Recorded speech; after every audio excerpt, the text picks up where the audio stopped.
Hi,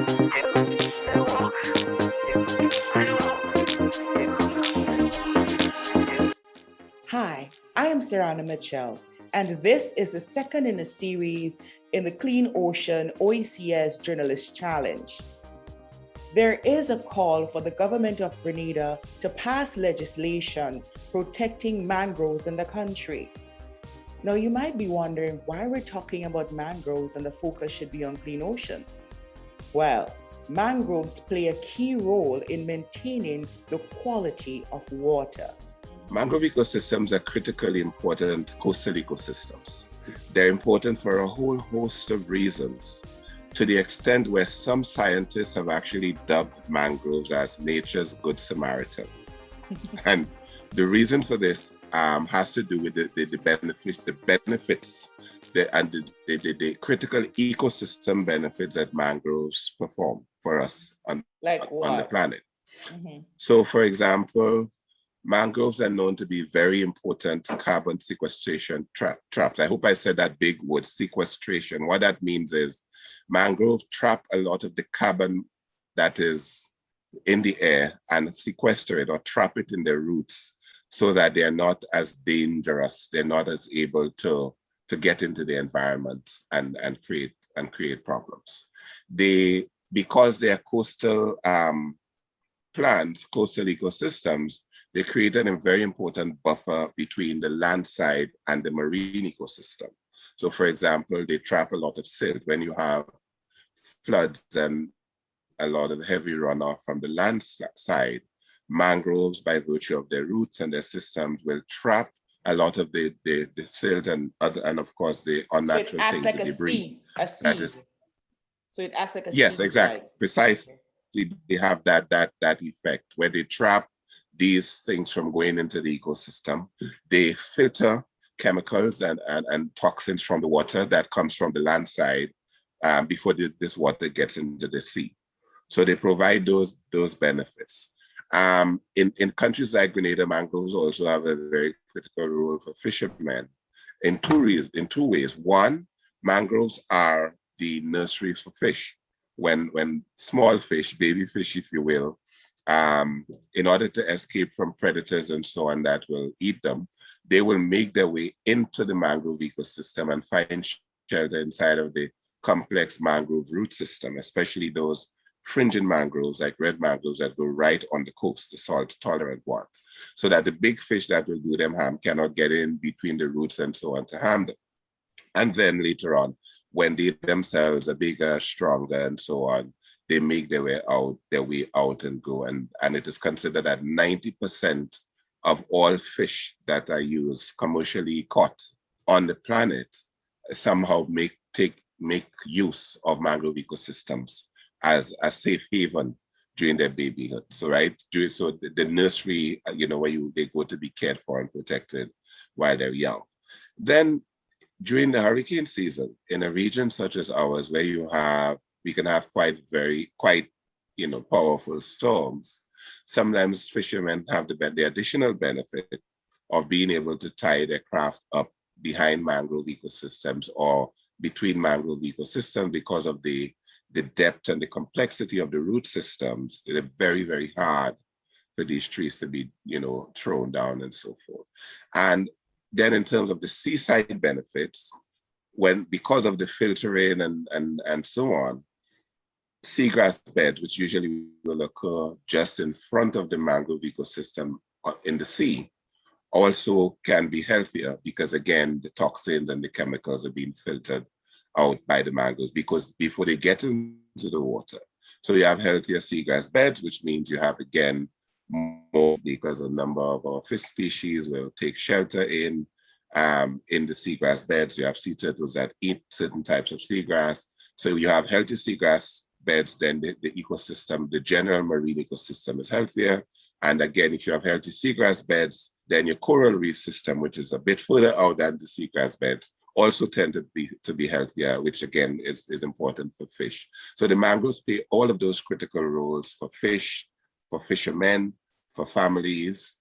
And then we talk about the importance of mangroves to migratory birds, migratory and resident birds. We have the advantage of being a a wintering ground for hundreds of species of birds from all over North America and Europe that make their way down during the course of winter to escape the cold weather.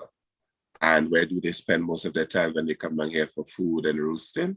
In mangrove ecosystems. So when we have healthy mangrove ecosystems, the nation, the economy benefits from all these significant ecosystem services. As was revealed in my last report, littering is a major problem on our island, and our mangrove sites have not been spared. About 2 years ago, the Grenada Solid Waste Management Authority spearheaded a cleanup at the Woburn mangrove site and found large pieces of garbage, household items to be exact. However, when they returned on July 26, which was the International Day for the Preservation of Mangrove Ecosystems, they found less. Were you a part of the group 2 years ago that went and cleaned up Woburn, the mangrove at Woburn? Yes. You went back this morning. Yes. What did you find? Well, it didn't have anything, like the garbage that we saw before, what we pick up before. Okay.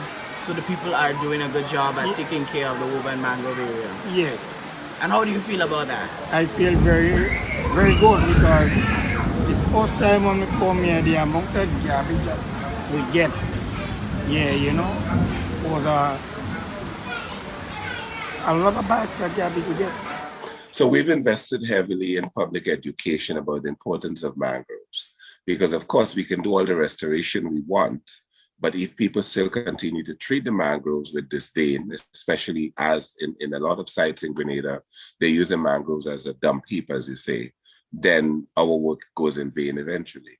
So we've put out a lot of, quite a bit of information through various means about the importance of the mangrove ecosystem themselves, about the importance of not dumping in the system, because in our early experience when we started working with mangroves in Grenada, a large part of the debris that was deposited in especially the two systems that we worked in, were hurricane-related debris. So we had lots of pieces of galvanized roofing and wood and a lot of things that would have been blown and deposited by the wind during the hurricane itself. But both hurricanes, Ivan and Emily, in 2004 and 2005.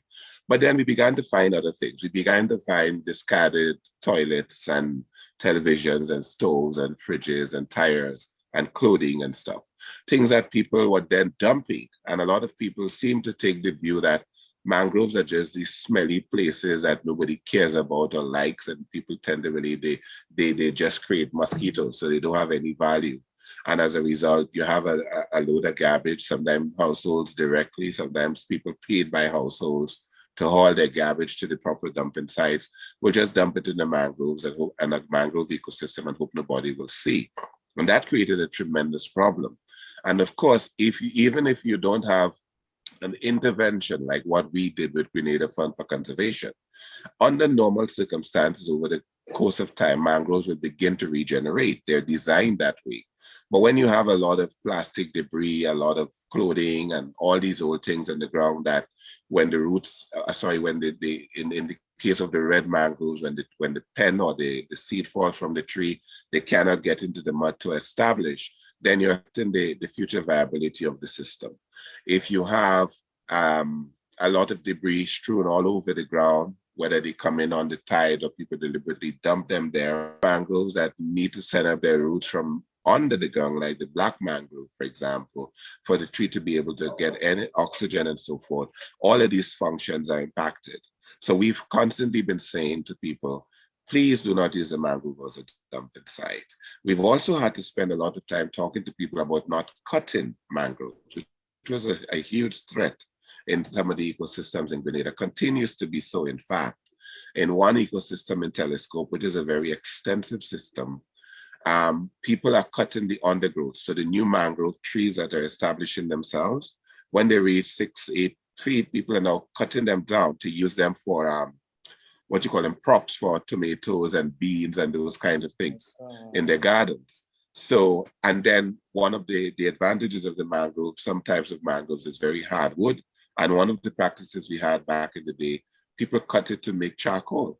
In fact, in some mangrove ecosystems, if you go now, you will still see evidence of charcoal pits, maybe not very recent, but charcoal pits that were used over time inside of the mangrove ecosystem. People used to cut mangrove wood to make stilts for homes, you know, to build their small wooden houses and so forth. So we've had a lot of traditional, dangerous or destructive traditional use of mangroves. And we believe the tide is turning, that people are hearing the message. Although mangroves are found in marine protected areas, the mangroves themselves are not protected. And that's one of the challenges cited by Tyrone Buckmire of the Grenada Fund for Conservation. Mangrove ecosystems are meant to be protected ecosystems, right? Protected by law, so that people know that they cannot do many things. They cannot cut them down for charcoal, for whatever, they cannot dump in them, but that because they're meant to be protected. However, to my knowledge, it's been at least 25 years since Grenada drafted or started to draft legislation around the protection of mangroves in Grenada. And that, I think, is still in draft form. It has never been brought up for the conclusion of the authorities in terms of declaring mangroves protected. Part of the irony of that is in a number of places where we have declared marine protected areas, such as in Woburn Clasco Bay, such as the Sandy Island Marine Protected Area, the Sandy Island Oyster Bed Marine Protected Area in Carriacou, and in a couple of other sites, we have declared marine protected areas, and mangroves are inside of the marine protected areas. And there are certain actions that should not happen within the marine protected areas. But while the site has a designation as an MPA in law, the mangroves themselves are not designated. So we've had... What is happening? What is happening again that's hurting the process? Sorry, what has happened? What is happening that's hurting the process? You said that there are certain things. I honestly don't know what has held it up. As from my understanding, in Grenada's case, mangrove ecosystems fall under the purview of the forestry department, right? In terms of the body of government that is responsible for the protection of mangroves. That's the forestry department. Mm-hmm. And the information I gave you, I said at least 25 years, because about 8 or so years ago, I spoke to the then chief forestry officer who told me there was draft legislation they were preparing draft legislation, or they were drafting what was to become the legislation. He retired about 8 years ago. There's been 2 acting chief forestry officers since then. And up to today, we don't have that. So I don't know whether it's a matter that they haven't had the advantage of the technical expertise, although I would not really swallow that one, because I know that kind of expertise is readily available. I don't know if there's just not been the time or if there hasn't been the will. But as far as I know right now, and somebody could correct me as soon as this is aired, somebody could call me and say, oh no, we passed that legislation already. I'd be very happy to hear that. But I don't think it has been passed. And what it creates for us is the situation where people can still continue to do all of these things, because as far as everybody knows, there's no legislation. More importantly, because you have small scale traditional use, the charcoal and those things, which has a detrimental impact on the life of the mangrove ecosystem. But that's small. You also have much more dangerous for the system, these big coastal developments where everybody and his brother wants to come to Grenada to set up another resort on the coastline. And these companies, organizations, individuals are getting significant tracts of land, 300-400 acres of land along the coastline for these developments. And a lot of these areas have mangroves. And what you see in almost every case is they start bulldozing the mangroves in tutus. Sometimes long before they do anything else on a site, they bulldoze the mangroves. They do not do replacement planting. We've approached a number of them to say, if you take out mangroves in this area on the property that you now have control over for your development, can you at least work with organizations like us to create a replacement plot somewhere else on the property. That has not happened in almost any case. We've had all the talk, all the promises, but nothing has happened. But these developers, if you will, they feel empowered to do that because you get all this coastal land from the state for your development with nothing that says that mangroves are a protected ecosystem and that you cannot, in fact, go ahead and do those things. And no compulsion is held against them to replace so that they can promise to do it. They have made public, some of them have made public commitments to do it, but they haven't. So those are two of the huge challenges. One, the fact that we do not have the legislation for mangrove protection specifically. Mm-hmm. And two, even where the legislation exists in terms of the marine protected areas, right? We're still giving developers coastal lands close to or including tracts of marine protected areas coastline that have mangroves that they're then turning around and destroying. Okay, as an environmentalist, what are your concerns about the mangrove in Woburn? My concern about the mangroves are the condition in which it's been kept and maintained, with developments and so on happening, and a lot of removal of the mangrove is threatening the livelihood of the villagers and with fish population as well. Okay, you made a comment that you helped plant back a certain number of mangroves. How many and when was that done? I put in something like 5,000 mangrove propagules in the system about 4 or 5 years back. Okay. In Clasco Bay. And they all grow and they're up and lovely plants. And it would be nice to see that most developers put that initiative into the coastline and plant back the mangrove. And what is the significance of the Woburn mangrove area? Woburn mangrove area is the nursery, the home for all the different pelagia of fishes from in the Southern Caribbean. And it's a nursery for the shrimp, the lobsters, tilapia, name it. And with the constant development and how should I say, disintegration of the ecosystem due to development and land clearing, that stock has been getting smaller over the years. What can be done? What do you suggest? My suggestion is proper management. You know, we manage the type of development and activities that take place within our ecosystem and our environment. You say proper. Give me an example. What would you say?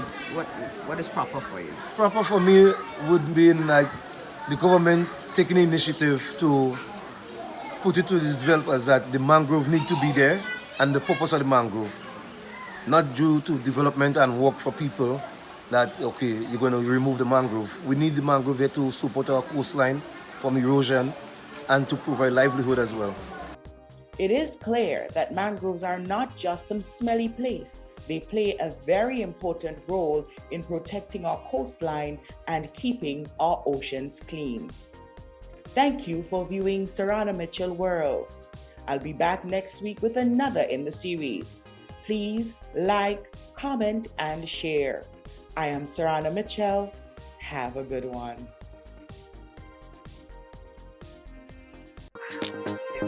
Thank you.